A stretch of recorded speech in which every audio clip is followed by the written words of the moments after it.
अहम खबर आपको देंगे। वफाकी हुकूमत की जानिब से अब तक कराची समेत सिंध भर के लिए तकरीबन 1800 अरब रुपए के पैकेजेस का ऐलान किया जा चुका है, जो मुल्क के मजमूई तरक्याती बजट से भी ज्यादा है। कराची के लिए ऐलान किए गए 162 अरब रुपए में से शहर को अब तक 1 रुपया भी नहीं मिला। तफसीलात हम जानेंगे ब्यूरो चीफ कराची शाहिद जतौई से। शाहिद बताएगा कि अभी तक इतने ज्यादा पैकेजेस का ऐलान किया जा चुका है, लेकिन ये सिर्फ ऐलानात तक महदूद है।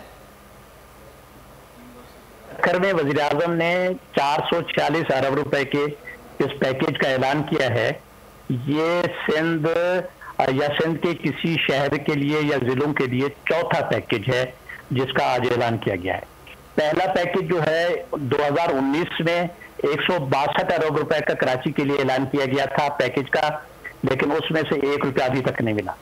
उसके बाद सितंबर 2000 यानी तकरीबन 1 साल के बाद कराची ट्रांसफॉर्मेशन प्लान के नाम पर एक और पैकेज दिया गया, और आपको ये हैरत होगी ये पैकेज 1113 अरब रुपए का था।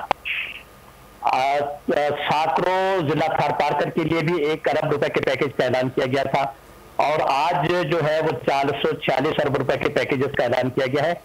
ये टोटल तकरीबन 1800 अरब रुपए के पैकेजेस बनते हैं, जो टोटल पीएसडीपी से भी ज्यादा है, यानी चारों सूबों के तरक्याती पैकेज से भी ज्यादा है। सही।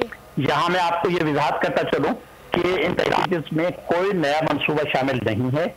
ये वही मंसूबे हैं जो 2004 से 2019 तक पीएसडीपी में शामिल हैं। ठीक है, बहुत शुक्रिया आपका शाहिद जतौई, हमें अपडेट कर रहे थे। सब्सक्राइब करें और बेल दबाएं ताकि कोई खबर रह न जाए।